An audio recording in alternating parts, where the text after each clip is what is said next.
পেহেলগামত ফুৰিবলৈ যোৱা যোৰহাটৰ দিব্যজ্যোতি শৰ্মাৰ শিহৰণকাৰী বৰ্ণনা। তাত কোনো নিৰাপত্তাৰক্ষী নেদেখি আমি মনে মনে ভয় খাইছিলোঁ। যেতিয়া আমি ঘোঁৰাত গৈ আছিলোঁ প্ৰায় ৪৫ মিনিট, তেতিয়া তাত কোনো ধৰণৰ পুলিচ মিলিটাৰী দেখা নাছিলোঁ। আৰু যেতিয়া গৈ পেলাই আমি পাইছিলোঁগৈ মিনি ছুইজাৰলেণ্ড, তাতো কোনো ধৰণৰ সামৰিক বাহিনী বা CRPFৰ কোনো জোৱান আমি দেখা নাছিলোঁ। নেদেখি আমি কিন্তু মনে মনে ভয় খাইছিলোঁ, কাৰণ যিহেতু ওচৰতে কাশ্মীৰখন আৰু ওচৰতে পাকিস্তানৰ পৰা যিকোনো কাৰণতে সন্ত্ৰাসবাদী আহিব পাৰে, আমি কিন্তু এনেকুৱা এটা অনুভৱ কৰিছিলোঁ। আৰু মোৰ বন্ধুজনক মই কৈছিলোঁ যে সঁচাকৈ ইয়াততো কোনো নিৰাপত্তাৰ ব্যৱস্থা নাই, এনেকুৱা যদি ঘটনা ঘটি যায় তেতিয়াহ'লে কি হ'ব। কাশ্মীৰৰ পৰ্যটনস্থলীসমূহত নাছিল কোনো নিৰাপত্তাৰক্ষী। যে ভাৰত চৰকাৰেও ৩৭০ ধাৰা প্ৰত্যাহাৰ কৰাৰ পিছত সামৰিকভাৱে তেওঁলোকে যিমান শক্তিশালীভাৱে তাত প্ৰতিৰোধৰ ব্যৱস্থাটো কৰিব লাগিছিল, সেইটো কিন্তু কৰা আমি দেখা নাই। ফলস্বৰূপে কি হৈছে, আজি আচলতে সন্ত্ৰাসবাদীয়ে তাত সুযোগ সুবিধাটো ল'লে। আৰু এতিয়াও মই তাত গুলমাৰ্গত গৈছিলোঁ, গুলমাৰ্গৰ মূল যিটো চেণ্টাৰ পইণ্ট, তাত আপোনাৰ আৰক্ষী বা পুলিচ প্ৰশাসন বা সামৰিক বাহিনী আছিলে, আমাক চেকিং কৰিছিলে। কিন্তু যিটো প্ৰভাৱিত অঞ্চললৈ আমি গৈছিলোঁ, সেই অঞ্চলত কিন্তু কোনো ধৰণৰ পৰ্বতত আমি পুলিচ মিলিটাৰী দেখা নাছিলোঁ। ঠিক তেনেকৈ সোণমাৰ্গতো আমি দেখিছিলোঁ, সোণমাৰ্গৰ যিটো পাৰ্কিং এৰিয়াত আমি পুলিচ মিলিটাৰী দেখিছিলোঁ। কিন্তু সোণমাৰ্গৰ পৰা যিটো মূল পৰ্বত এৰিয়া, য'ত প্ৰায় হাজাৰ হাজাৰ পৰ্যটক প্ৰতিদিনে গৈ আছে, তো সেই এৰিয়াটোতো কিন্তু আমি পুলিচ মিলিটাৰী দেখা নাছিলোঁ। কাশ্মীৰত সুৰক্ষাৰ দিশত হেমাহি কৰিছে নেকি ভাৰত চৰকাৰে? কালিৰ পৰা যিটো চৰ্চা হৈছে যে ভাৰত চৰকাৰেও স্বীকাৰ কৰিছে যে ছিকিউৰিটিৰ দিশত, সুৰক্ষাৰ দিশত তেওঁলোকে কিছু হেমাহি নিশ্চয় কৰিছে। কিন্তু মই ভাবোঁ যে সেই পিকনিক স্পটবিলাকত যদি কঠোৰৰ পৰা কঠোৰ প্ৰশাসনৰ ব্যৱস্থাটো যদি থাকিলেহেঁতেন, পুলিচ মিলিটাৰী থাকিলেহেঁতেন বা সেনা চাউনী যদি থাকিলেহেঁতেন, তেতিয়াহ'লে এনেকুৱা ধৰণৰ কাণ্ড কেতিয়াও কৰিব নোৱাৰিলেহেঁতেন। তো ২২ এপ্ৰিলত পেহেলগামৰ বৈচাৰণ ভেলীত ২৭জনকৈ পৰ্যটকক সন্ত্ৰাসবাদীয়ে হত্যা কৰিছিল। আৰু তাৰ মাত্ৰ ৪ দিন পূৰ্বে পেহেলগামৰ বৈচাৰণ ভেলীলৈ গৈছিল যোৰহাটৰ দিব্যজ্যোতি শৰ্মা তথা পৰিয়াল। আমি এতিয়া মিনি ছুইজাৰলেণ্ডলৈ আহিছোঁ। এই পেহেলগামৰ এই পইণ্ট का नाम क्या होगा? मनी स्विट्जरलैंड, जिसको बाइसरन बोलते हैं। क्या बोलते हैं? मनी स्विट्जरलैंड, जिसको बोलते हैं बाइसरन। বাইচৰণ में आया है। বাইচৰণলৈ আহিছোঁ, তাক মিনি ছুইজাৰলেণ্ড বুলি কয়। কিন্তু ছুইজাৰলেণ্ড দেখাবলৈ বিচাৰিছোঁ, যেনেকৈ স্বৰ্গলৈ যোৱাৰ আগত বোলে দুৱাৰখন হেনো বৰ বাধা, দুৱাৰখনত স্বৰ্গলৈ যোৱাৰ আগত বোলে মানুহক হেনো বৰ যাতনা দিয়ে। তো তেনেকুৱা যাতনা ভোগ কৰি আমি আহিছোঁ। একদম কেনেকুৱা বেয়া ৰাস্তা। সন্ত্ৰাসবাদীৰ সেই বৰ্বৰ কাণ্ডৰ পাছত দিব্যজ্যোতি শৰ্মাই বৰ্ণনা কৰিছে কাশ্মীৰ ভ্ৰমণৰ অভিজ্ঞতা। প্ৰথম কথাটো হৈছে কি, আমি 13 তাৰিখৰ দিনা মই শ্ৰীনগৰত আছিলোঁ। শ্ৰীনগৰৰ পৰা গুলমাৰ্গৰ পৰা সোণমাৰ্গৰ পৰা মই গৈছিলোঁ পেহেলগাম। 17 তাৰিখৰ দিনা আমাৰ পেহেলগাম ভ্ৰমণ আছিল। পেহেলগামৰ যিটো মেইন বজাৰ অঞ্চল, তাত আমি পাইছিলোঁগৈ প্ৰায় 10টামান বজাত। তাৰপিছত আমি 45 মিনিটমান ঘূৰাত যোৱাৰ পিছত 11 বজাৰ আগে আমি গৈ পাইছিলোঁগৈ পেহেলগামৰ যিটো মিনি ছুইজাৰলেণ্ড বুলি কয়, বাইচাৰাহাট, তাত আমি পাইছিলোঁগৈ।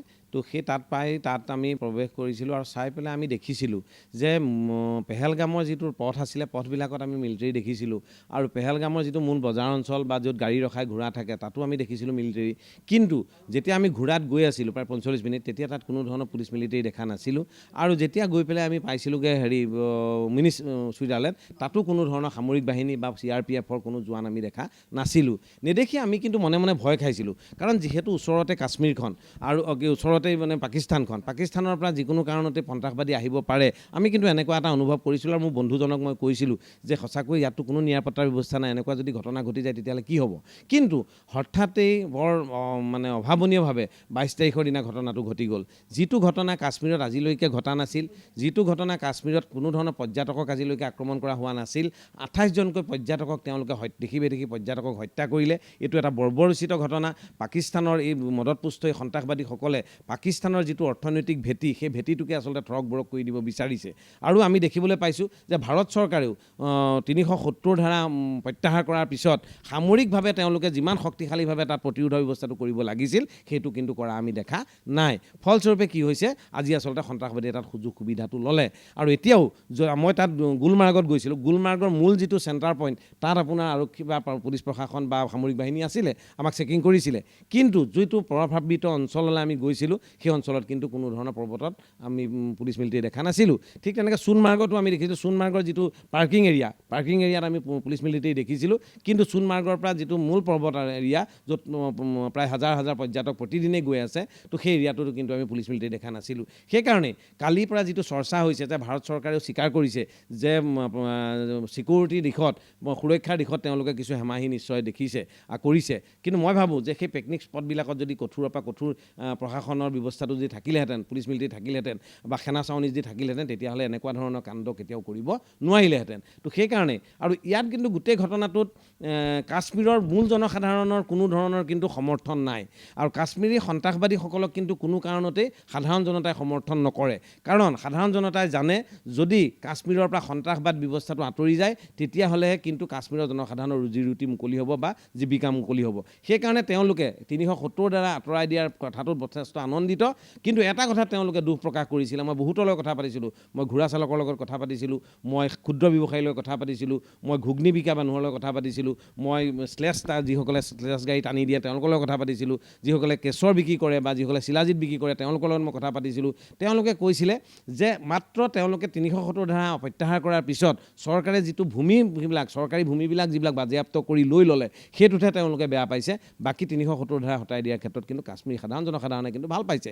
আজিৰ তাৰিখত মই যদি কওঁ যে এই যিটো লোমহৰ্ষক ঘটনা ঘটিলে সেইটো আচলতে সঁচাকৈয়ে আমি ভবা নাছিলোঁ, অভাৱনীয়ভাৱে 22 তাৰিখৰ দিনা ঘটনাটো ঘটি গ'ল। মই 21 তাৰিখৰ দিনা ৰাতিপুৱা ঘৰ পাইছিলোঁহি, আৰু 22 তাৰিখৰ দিনা ঘটনাটো ঘটিলে, আৰু যিসকলে প্ৰাণ তাত বিসৰ্জন দিবলগীয়া হ'ল, যিসকলৰ প্ৰাণ হানি হ'ল, তেওঁলোকৰ প্ৰতি মোৰ শ্ৰদ্ধাঞ্জলি নিবেদন কৰিছোঁ, সেইসকলৰ পৰিয়ালৰ প্ৰতি মোৰ সহমৰ্মিতা প্ৰকাশ কৰিছোঁ, আৰু যিসকল তাৰ পৰা বাচি আহিলে সুখৰীয়া তেওঁলোকক শুভেচ্ছা আৰু অভিনন্দন জ্ঞাপন কৰিছোঁ।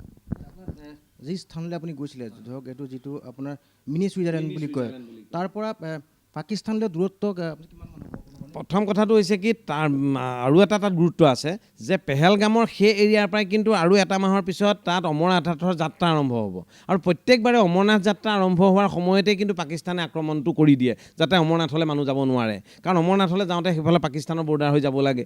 তো এতিয়া ঘটনাটো হৈছে যে তাৰ পৰা কিন্তু পাকিস্তান বেছি দূৰ নহয়, 0 পইণ্ট বুলি এটা জেগা আছে, বা তাৰ পৰা মানে পেহেলগামৰ ওপৰত আৰু অলপ দূৰ গ'লেই আচলতে পাকিস্তান তাত পোৱা যায়। তো সেইকাৰণে তেনে এটা অৱস্থাত আচলতে যিকোনো কাৰণতে ইটো ছাইডত মানে বৰ্ডাৰ ছাইডত নিশ্চয় আমাৰ প্ৰশাসন বা আমাৰ মিলিটাৰীৰ দুৰ্বল স্থিতিৰ কাৰণে আচলতে তেওঁলোকে আহিবলৈ সুযোগ পাইছে, অন্যথা তেওঁলোক আহিব নোৱাৰিলেহেঁতেন। আৰু সাধাৰণ মানুহৰ মাজত কিন্তু সন্ত্ৰাসবাদ তাত নাই।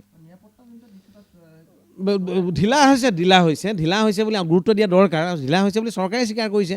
চৰকাৰ কালি এজন সামৰিক বাহিনী প্ৰাক্তন সেনানায়কে কি কথা কৈছে যে 1,80,000 তেওঁলোকে সেনা ইতিমধ্যে মানে নিযুক্তি দিব পৰা নাই, পদ কৰ্তন কৰিছে, আৰু কোভিডৰ পৰা এতিয়ালৈকে সেনা বাহিনীত কোনো ধৰণৰ নিযুক্তি হোৱা নাই, আৰু সেনা যিসকল নিযুক্তি দিছে সেইবিলাক 4 বছৰীয়া সেনা নিযুক্তি দিছে, যিবিলাকক কি বীৰ বুলি কয়, অগ্নিবীৰ বুলি কয়, সেইবিলাকে আচলতে বেছি কাম কৰিব নোৱাৰে। তো সেইকাৰণে চৰকাৰে আচলতে মানে পাকিস্তান বৰ্ডাৰত আৰু অধিক কঠোৰৰ পৰা কঠোৰ প্ৰশাসন ব্যৱস্থাটো কৰি তোলাটো বিচাৰোঁ।